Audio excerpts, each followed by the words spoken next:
Bismillahirrahmanirrahim. Assalamualaikum warahmatullahi wabarakatuh. Alhamdulillahirrabbilalamin. Wassalatu wassalamu ala asrafil anbiya'i wal mursalin Sayyidina wa maulana Muhammadin wa ala alihi wa sahbihi wasallam ajma'in, amma ba'd. Marilah kita panjatkan puji dan puji syukur kita kepada Allah Subhanahu wa Ta'ala yang telah memberikan rahmat serta nikmat sehat kepada kita sehingga kita dapat menjalankan aktivitas kita seperti biasa.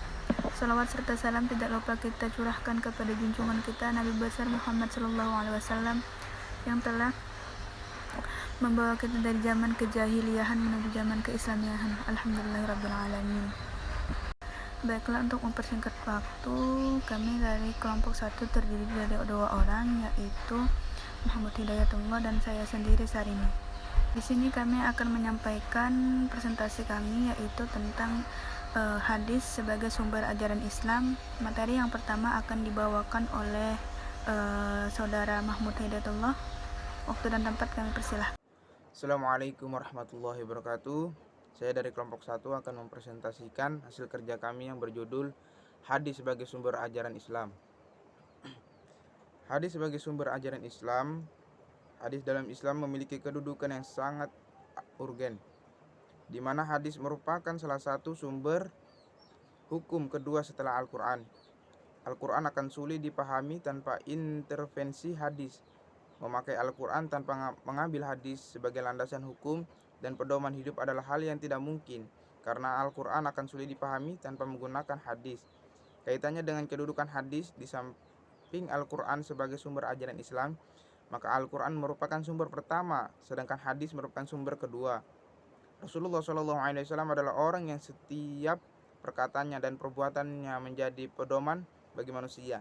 Karena itu beliau masyhum senantiasa mendapatkan petunjuk Allah Subhanahu wa Ta'ala. Dengan demikian, pada hakikatnya sunnah Rasulullah adalah petunjuk yang juga berasal dari Allah. Yang kedua, dalil kehujatan hadis. Yang dimaksud dengan kehujatan hadis, hujjah hadis adalah keadaan hadis yang wajib dijadikan hujah atau dasar hukum. Al-dalil al-syari' sama dengan Al-Quran dikarenakan adanya dalil-dalil syariah yang menunjukkannya hadis adalah sumber hukum Islam, pedoman hidup kaum muslimin yang kedua setelah Al-Quran.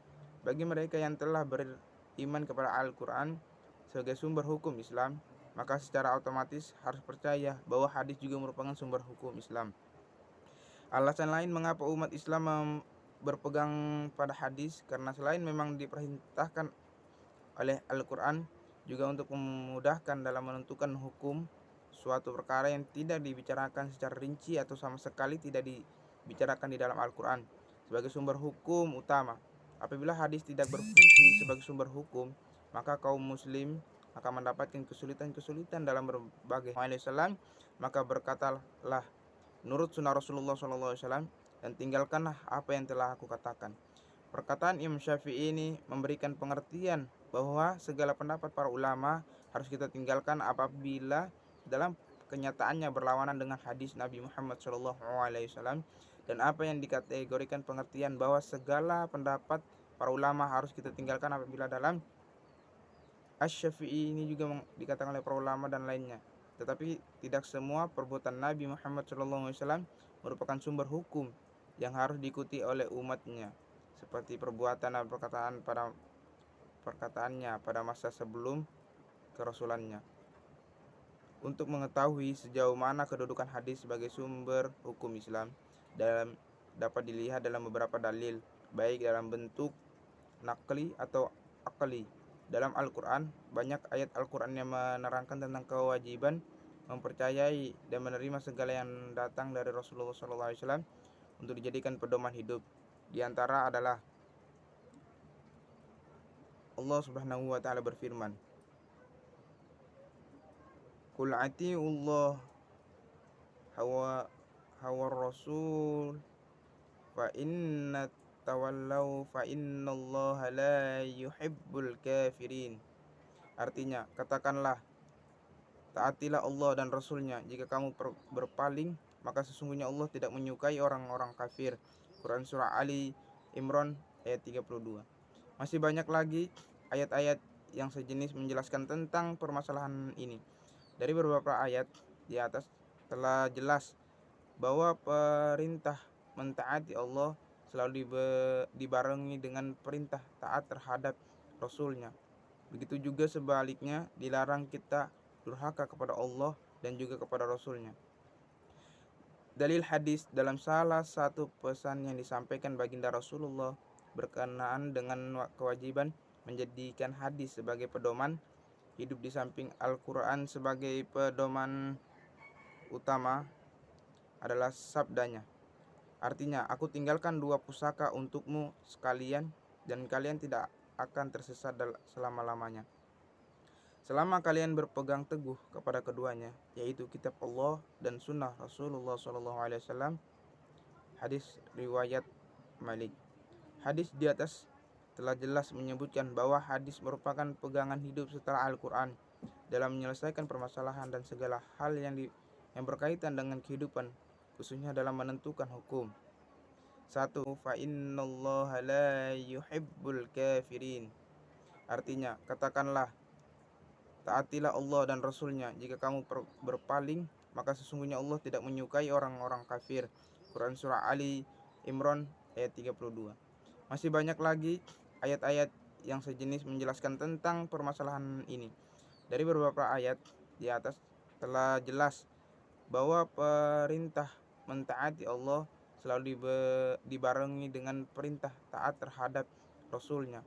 Begitu juga sebaliknya, dilarang kita durhaka kepada Allah dan juga kepada Rasul-Nya. Dalil hadis dalam salah satu pesan yang disampaikan baginda Rasulullah berkenaan dengan kewajiban menjadikan hadis sebagai pedoman hidup di samping Al-Quran sebagai pedoman utama adalah sabdanya. Artinya, aku tinggalkan dua pusaka untukmu sekalian dan kalian tidak akan tersesat selama-lamanya. Selama kalian berpegang teguh kepada keduanya, yaitu kitab Allah dan sunnah Rasulullah SAW. Hadis riwayat Malik. Hadis di atas telah jelas menyebutkan bahwa hadis merupakan pegangan hidup setelah Al-Quran dalam menyelesaikan permasalahan dan segala hal yang berkaitan dengan kehidupan, khususnya dalam menentukan hukum. 1. Kesepakatan ulama ijma. Umat Islam telah sepakat menjadikan hadis menjadi sumber hukum kedua setelah Al-Quran. Kesepakatan umat muslim dalam mempercayai, menerima, dan mengamalkan segala ketentuan yang terkandung di dalam hadis telah dilakukan sejak zaman Rasulullah SAW sepeninggal beliau. Maka khulafa rasyidin hingga masa-masa selanjutnya, dan tidak ada yang mengingkarinya. Yang kedua, sesuai dengan petunjuk akal ijtihad kerasulan Muhammad SAW telah diakui dan dibenarkan oleh umat Islam.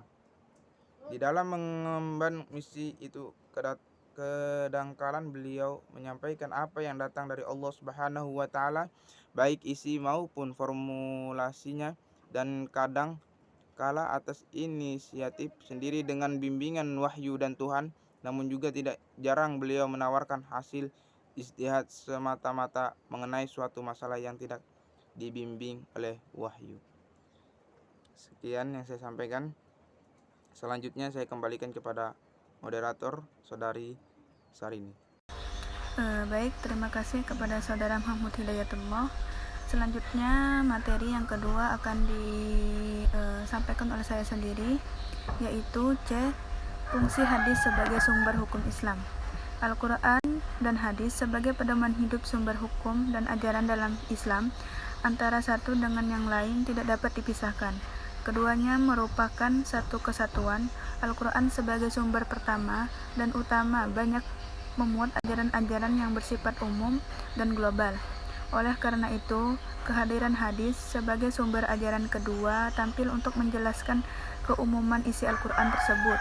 Hal ini sesuai dengan firman Allah Subhanahu wa Ta'ala yang artinya, "Dan kami turunkan kepadamu Al-Quran agar kamu menerangkan kepada umat manusia apa yang telah diturunkan kepada mereka supaya mereka memikirkan.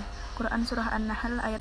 Dalam hubungan dengan Al-Quran ada beberapa fungsi perjelasan hadis, yaitu 1. Bayan takrir, 2. Bayan tafsir, 3. Bayan tasyrik, 4. Bayan an-naskh. Kesimpulannya yaitu 1. Hadis merupakan sumber hukum kedua bagi umat Islam setelah Al-Quran. Sumber-sumber utama hadis sebagai pedoman hukum serta ajaran-ajaran yang terdapat dalam Al-Quran. Hadis adalah sumber hukum Islam atau pedoman hidup kaum muslimin. Yang kedua setelah Al-Quran, bagi mereka yang telah beriman terhadap Al-Quran sebagai sumber hukum Islam, maka secara otomatis harus percaya bahwa hadis juga merupakan sumber hukum Islam. Bagi mereka yang menolak kebenaran hadis sebagai sumber hukum Islam, bukan saja memperoleh dosa, tetapi juga murtad hukumnya. 2. Kedudukan hadis sebagai sumber hukum Islam dapat dilihat dalam beberapa dalil, baik dalam bentuk nakli ataupun akli. Dalil Al-Quran, dalil hadis, ijma' dan ijtihad. Kehujahan hadis dipahami dari 7 aspek, yaitu ismah, sikap sahabat terhadap as-sunnah, Al-Quran, al-sunnah, kebutuhan Al-Quran terhadap al-sunnah, realitas sunnah sebagai wahyu dan ijma'. 3. Fungsi hadis terhadap, yaitu A. Bayan al-takrir atau penjelasan memperkuat apa yang telah ditetapkan dalam Al-Quran. Yang B. Bayan al-tafsir, menjelaskan dan menafsirkan ayat-ayat yang terdapat dalam Al-Quran. C. Bayan al-tasyri', mewujudkan suatu hukuman atau ajaran-ajaran yang tidak dapat atau yang tidak didapati dalam Al-Quran, hanya terdapat pokok-pokoknya atau asl atau saja. Bayan al-naskh, menghapus, menghilangkan, dan mengganti ketentuan yang terdapat dalam Al-Quran. Sekian presentasi dari kami, kurang dan lebihnya kami mohon maaf. Jika ada pertanyaan, saran, dan kritikan kami persilahkan. Sekian, wassalamualaikum warahmatullahi wabarakatuh.